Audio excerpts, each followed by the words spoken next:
Hey everybody, Alex here for Nerdy Inc. coming at you with another episode of Our Favorite Frontier, the only Star Trek podcast on the internet hosted by me and Nick. Hey Nick. Hey Alex. How are you today? Good. I'm just sending you over some of our episodes. Oh right yes. I need them so I can continue to edit them.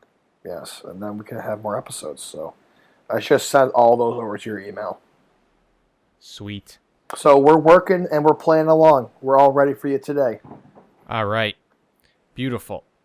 Anyway, speaking of working and playing, I guess. That's a good segue. We watched the episode Elementary, Dear Data. Captain's log, stardate 42286.3. We have arrived on station at coordinates 3629 by 584, 3 days early for our rendezvous with the USS Victory. There is nothing to do now but hold this position and wait. Nick, what did you think of Elementary, Dear Data? I thought it was a complete waste of time. Interesting. Why is that?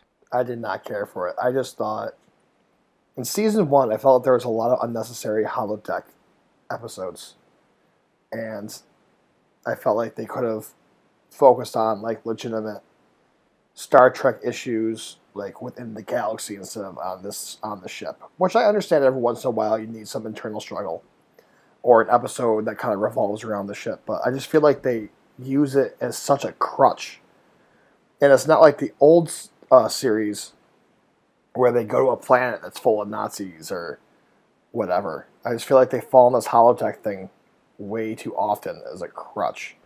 And it just wasn't as fun. I like the way they approached it. I like the way it went. Like I understood it. It made sense why they did it at the time, but I honestly just thought it was a waste of time. Interesting. Now I very significantly disagree with you because I rather enjoyed this episode. My question is, if they go to a planet that's a Sherlock Holmes planet, would you have preferred that? Because you just mentioned the OG series and, you know, how they would go well, to it wouldn't be like a alternate per Earth se planet. Sherlock Holmes planet. It would be some sort of planet where stuff's happening, and Data's like, oh, this reminds me of, you know, Sherlock Holmes, so then he gets into a Sherlock Holmes persona to help them solve the case. Instead of them being like, oh, we're going to go to the holodeck so Data can pretend to be Sherlock Holmes, and then realize that he's just memorized the outcomes of all the stories. It would have been different because instead of having the computer do a simulation of a Sherlock Holmes-esque adventure, they'd be on a planet where it would be a similar Sherlock Holmes universe or planet, but it would be a completely new story that Data's not familiar with, but he can play around and become Sherlock Holmes.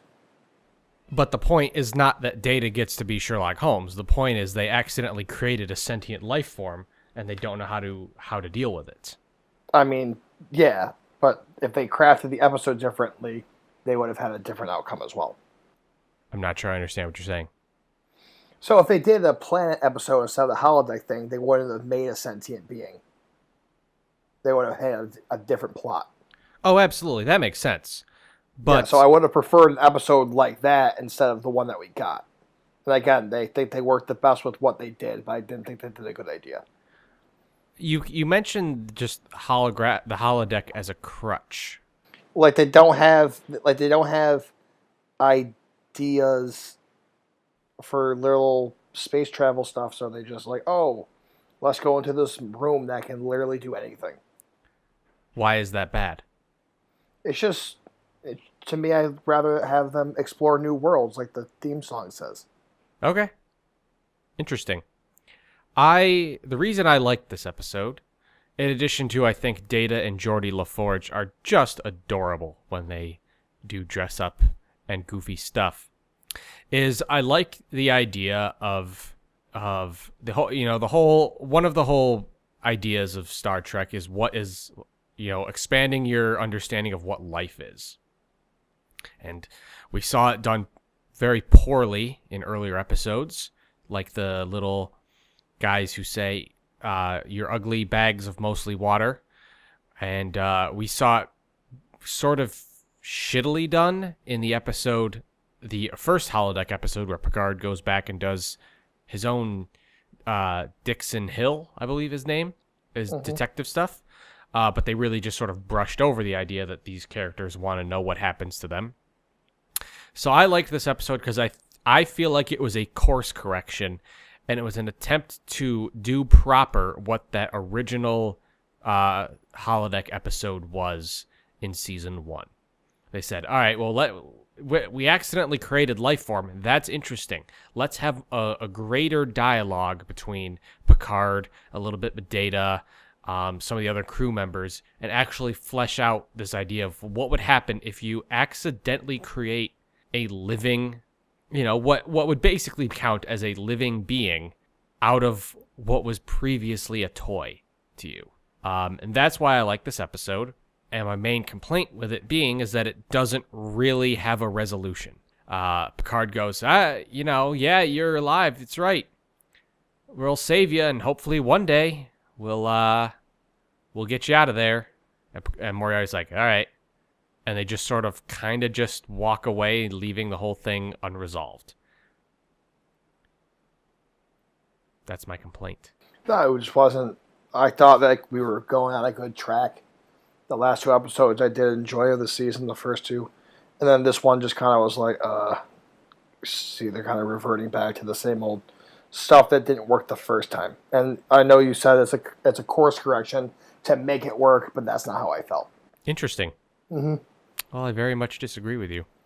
I thought it was delightful, in the sense that it was like, this is fun, not necessarily, like your heavy duty social parallels, your parables for what have you. But I did think there was a little bit of a heart to this episode, and I do enjoy a good Data Geordi team up. So I was glad to see them here. Maybe it's something I have to revisit. Maybe I still am trying to get the dynamic of these characters, because I feel like now they're finally being centered into who they are. Yes. And before I was kind of like not really sure what their personas are. Mm-hmm. So maybe I'm still trying to get used to that. I feel like this idea I described to you, like of how they could have went about it, would have been better in less steps. And so what you're saying when you say fewer steps, you mean we could have gotten to the actual conflict of the episode faster rather than going through the number of steps of, let's go to the holodeck, let's start a mission, let's start a story, let's leave the holodeck, explain your problem with the story, go back, restart the story with other elements, then have to change the story a third time in order to make it new. They could have just gone to the planet and they just figured out a mystery. They could have had a good mystery episode on a planet and then had like a Sherlock Holmes twist to it. I kind of feel like that's what they did for the first time they developed this Data Sherlock Holmes persona.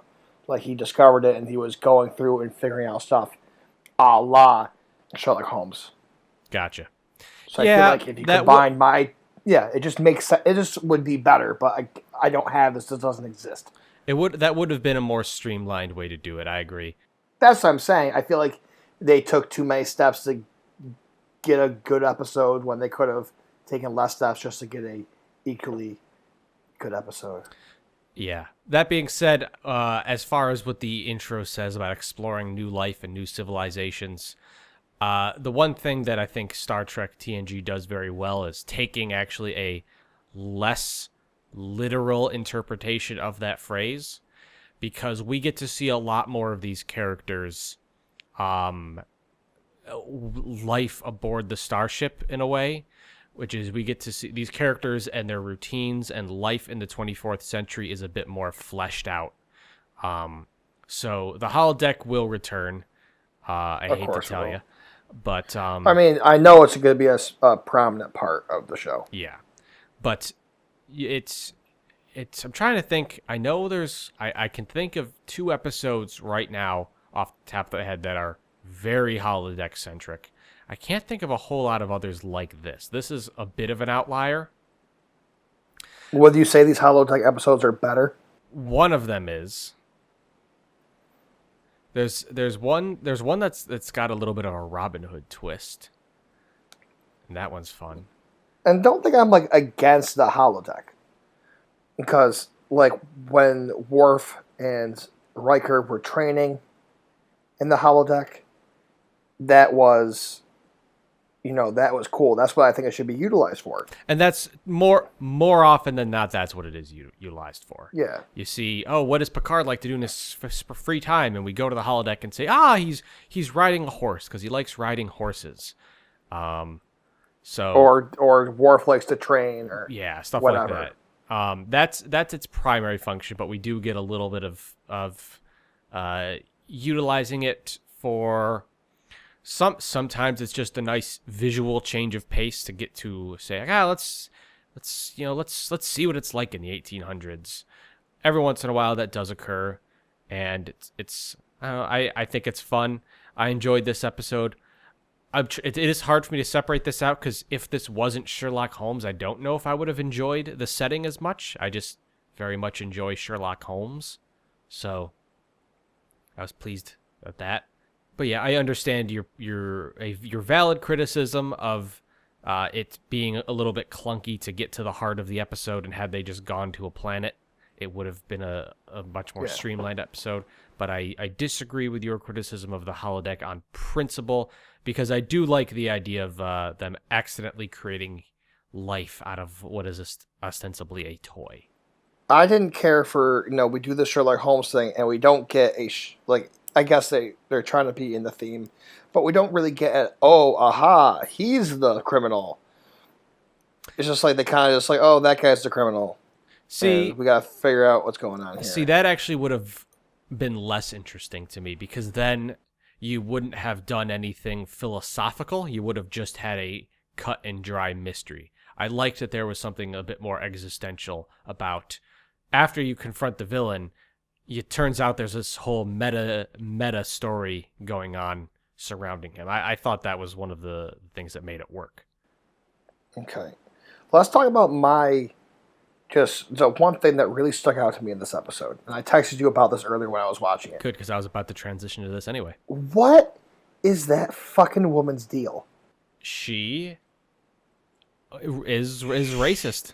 She's a racist. She's a racist. Yeah, well, basically, I think they... every time I have to see her, she has to talk down to Data. I like Data. Shut your mouth.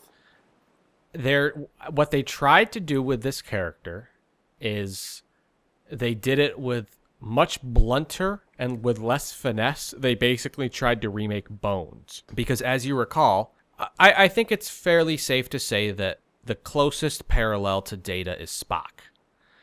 And... because he's the most alien, the most foreign to us. And he doesn't use emotion, he just uses complete science. Yes.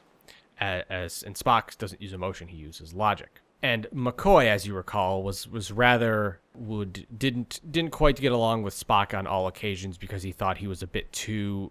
he lacked empathy. He would say, you green-blooded ingrate, blah, blah, blah.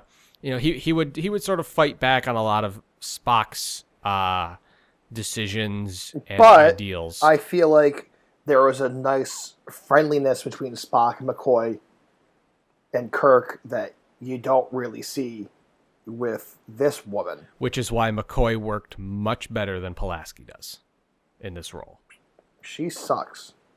Yeah. And I would hope that they get rid of her. I will say nothing. Well, I know the answer. Oh, okay. Yeah, and I'm very happy about it because I can't fucking stand her. Yep. It's I don't know what happens with her. And I don't know if they bring Beverly back or they get a new person to take over. But I know that she doesn't last long, because honestly, I was so pissed off about it, I had to look it up. Yeah, I don't believe anything in particular happens to her. I don't think she dies or they make a story beat out of it. I think after the season ends, they went back and realized, this isn't working. Let's get rid of her, and they just quietly, brush her aside like that. I think that's how it worked, but don't quote me on that. Yeah, I mean, I think they need a medical examiner. I think they need that aspect because I think it's very important. Mm-hmm. So I'm sure they're going to bring it back in some way. Introduce a new character, or bring Beverly back, or whatever they want to do, they're going to figure it out. Mm-hmm. Because I feel like that character is essential. So seeing Beverly being replaced by someone who I think is to be a completely inferior character, it's disappointing. I agree. Because I don't know how you feel about Beverly. I like her.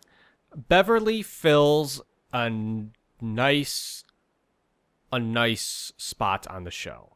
I feel like she doesn't have a particularly strong personality.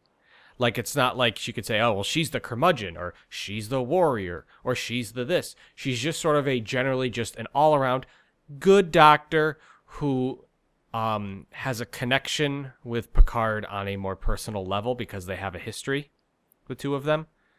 They were friends prior to their post on the Enterprise. But I wouldn't say she's anywhere near as strong of a personality as Pulaski, because Pulaski obviously is very blunt and very hard-headed, has a very big personality. And I think that's why Crusher worked better, because she fills... She was just a little bit... She was just a little bit more toned down. Mm-hmm. So... Because this chick's relentless. She is relentless. She will... I think she does soften a bit. There's an episode coming up specifically where I think she will really sort of get her comeuppance and eat a bit of crow. But for the time being, she's just robot racist. It's really upsetting. Especially, I would have thought they would have come so far, 24th century. Yeah, they should have. Racism still exists. They should have. It's rough. Speaking of racism, this is a tiny little point, but the segue works. Kind of weird how in the holodeck, when Geordi LaForge goes over and like calls for the Arch and plugs in some controls, Moriarty goes, "Did you see what that dark man did?" Was that... He's from the 1800s. Was that the common terminology? I don't think they want to call him a dark man. Yeah, I watched it, I was like, what the hell was that? So, and I do just... Well, I'm sure they didn't want to use the other word. Yeah, that's true. Anyway, Geordi LaForge, kind of a weird way to refer to Geordi, so I'm just going to refer to him as Geordi as I say, man, Geordi actually is starting to become the Geordi LaForge that I really like. Mm-hmm. Because as you may have recalled early on in the show, when he was just a random helmsman who just sort of did odd jobs on the bridge. He also did personality. He was very different personality. I think they tried to make him like a Joker. Because there were times he was like just making bad, sarcastic jokes. And he was, at one point he did a poopy butthole woo-wee. That was weird. You didn't like that at all. I didn't like that at all. And it was just strange, and now they're just sort of like, all right, let's just have him be a guy who just likes hanging out with Data and wants to help Data become more human, and just enjoys a good old-fashioned good time. I like that. I like that Geordi LaForge. He taught you how to read. He did teach me how to read. I knew him as the Reading Rainbow guy long before I knew him as Geordi LaForge, because my first grade teacher every day would show us Reading Rainbow, which in retrospect, maybe she wasn't a very good teacher. She just turned on the TV once a day. I've never seen Reading Rainbow. It's a delightful show. Can you find it on the YouTube? I would imagine so. I'm gonna look it up. There is one episode. This is just a horrible digression. There is one episode. This is how I discovered that Star Trek existed, was because they were doing an episode about disabilities to teach kids about disabilities, and at one point LeVar Burton sits down and talks to a woman who's mute and she can't talk, and they show sign language and all that stuff, and it's like, neat. And then he goes, there are all kinds of disabilities. On Star Trek, I play a man who's blind.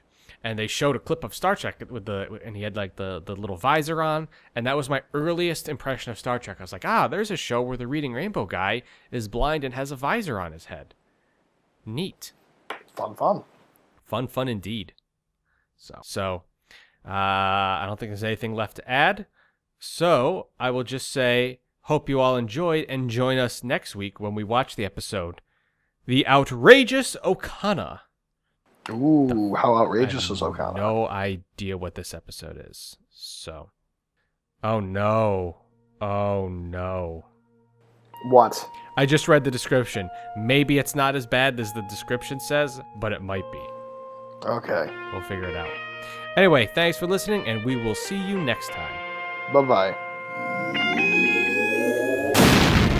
Our Favorite Frontier is hosted by Alex Russo and Nick Caladona, edited by Alex Russo, and produced by Nerdy Inc. Be sure to follow us on YouTube to catch all of our videos, as well as like us on Facebook, Twitter, and whatever other social media we have.